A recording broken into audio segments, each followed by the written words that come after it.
You know, maybe one of these days I'll make a Call of Duty video that is not negative, but right now, today is not that day. Ladies and gentlemen, welcome back to another news update video for Call of Duty Black Ops 6 and the Activision ongoing situation. If you guys want to stay up to date with these kinds of videos, please make sure to drop a like and a like button down below, and make sure to subscribe with that notification bell icon turned on as well. So let's get this show on the road. Without further ado, as I always do in the beginning of all these Call of Duty videos, let's go ahead and check out the player count over on the Steam charts, where you can see that over the last 30 days...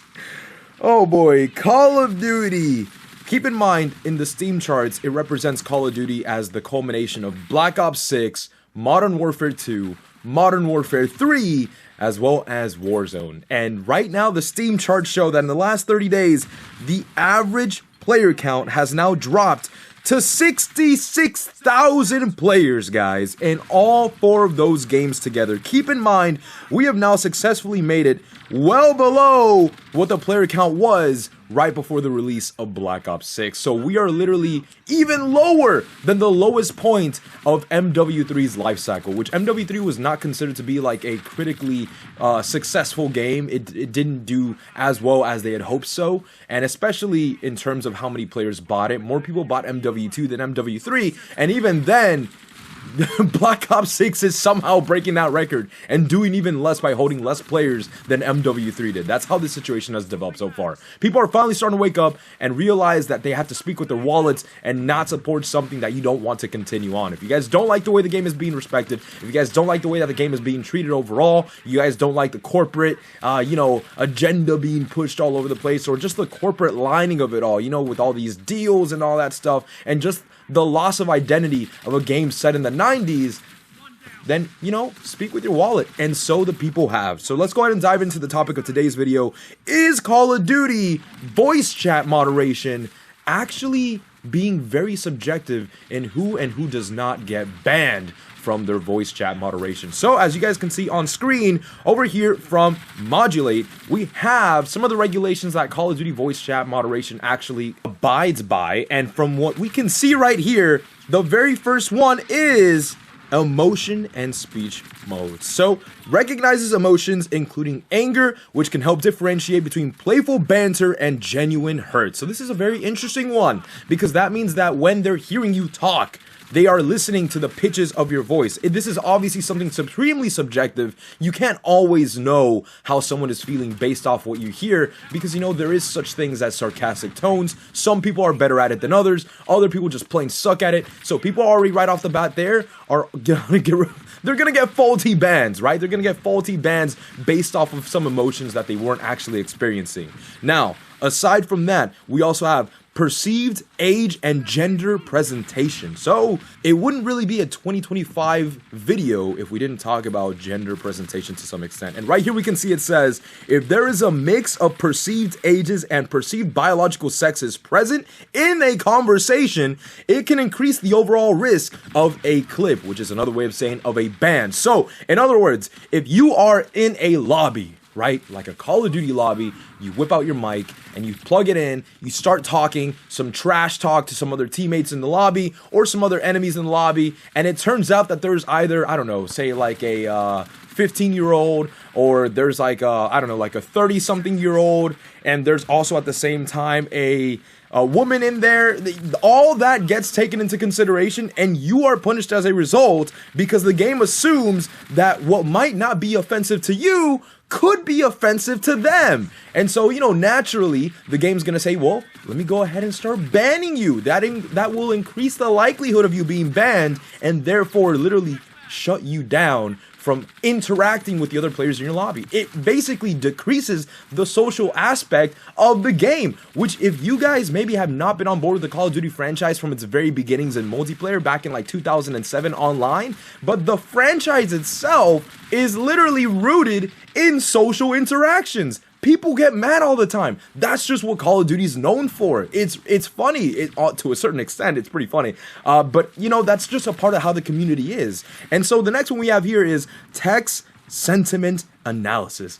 Analyzes the full textual utterance in combination with preceding and following comments from others in the chat to better understand the intent and sentiment with which it was spoken. In other words, you could basically fool this system yet again by saying some derogatory crap, or I don't know, saying some things online. Maybe you drop an F-bomb or something, and then another one of your friends just to troll you says, "Oh no, I can't believe you said that." And then the game will take that into consideration and say, wait a second, this person said and reacted in a shocked manner to what this guy said. Well, let's go ahead and ban that guy then, because he's being mean to the other one. Like, what I'm pointing out right here, I'm not trying to do it for the sake of just trying to hold the contrary. I'm not trying to necessarily play devil's advocate either, but what I'm simply doing is showing you guys how subjective and faulty this system is, and how it just has no place in a community that literally thrives off of online interactivity.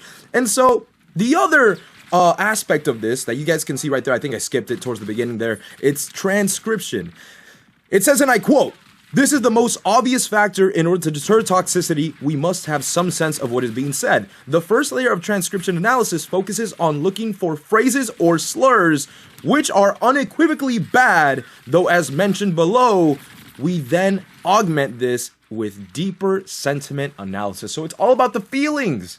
It's all about the feelings, and it's all about, you know, oh, maybe you shouldn't be hurting this person's feelings, maybe you shouldn't say those words. And you know what? To an extent, obviously, yeah, online chatter can always get toxic. Unfortunately, that's just how it is, though. That's part of the freedom of speech, right? But the thing is, with a system as predatory as this, all you're incentivizing is for people to never want to talk to each other because they all feel like they're gonna get banned by Big Brother Activision over here, who is listening in on all your recordings and then assuming one way or another what you sound like, what you look like, what your age group is, what your gender is, what your background is, and then whether or not it offends you or not based on your reaction or the reaction of others that may or may not be trolling you. This is taking things to a whole nother level. This system takes into account every single aspect of what is being said. And unfortunately, it's not something you can fully moderate. It's always going to be subjective. And I feel like right now, Call of Duty, at least from a business standpoint, is in no way, shape, or form at the point in time to be doing these kinds of changes. Because again, you're only butchering your community. They already don't want to talk because there's already a whole bunch of hackers and cheaters running around. And people are starting to find it super ironic and just flat out disrespectful that a big AAA development studio and publishers such as Activision is going to go ahead and take time and resources to monitor and ban players who are just trying to have fun with their friends or maybe just express themselves in a certain way. After all, the hypocrisy when the video game characters you play as, the operators, are allowed to cuss like a sailor, but the second you say one of those words, suddenly all the floodgates break open and you get chat banned. How does this make any sense? And why does this have any place in a rated M for mature game?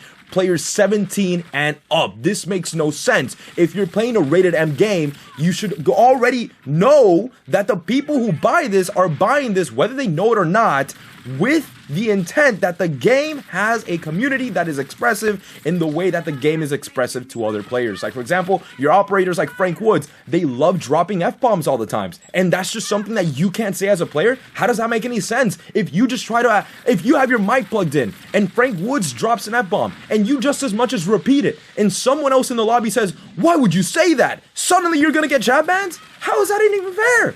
It doesn't allow for any sort of expression at all. Ironically as that is, considering this is Activision, the ones who quote unquote talk about how they want all the players to express themselves while also quote unquote keeping the integrity of the game set in the 90s and then follow it up by adding unicorn fart bundles in the shop. This makes no sense. Call of Duty really needs to get their act together if they want to save their numbers, and unless they want this game to literally break the records as the least played Call of Duty in a live service year, then they really got to do something insanely crazy, because right now, everyone is sick and tired of it. And the only ones in the room who don't actually see the ironic situation that they're in is Activision. That by trying to emphasize expression, they are limiting it to every single extent. So what comes next? Well, we're going to have to find out. And we will be keeping an eye on what Activision says, whether or not they do reply to their rapidly declining numbers. This game has been the fastest drop in players in a Call of Duty game that I have seen on the Steam charts in recent years. So what they respond, we're going to go ahead and see. And hopefully it's something for the better. But if not, then you know what? Maybe something isn't good because it lasts forever, guys. So with that being said, I do hope you guys enjoyed the video. Make sure to drop a like button and the like down below. And if you guys want to follow up with more videos as well, I do have a playlist on my channel. I always upload daily videos, and I will see you guys all in the next video. Peace out.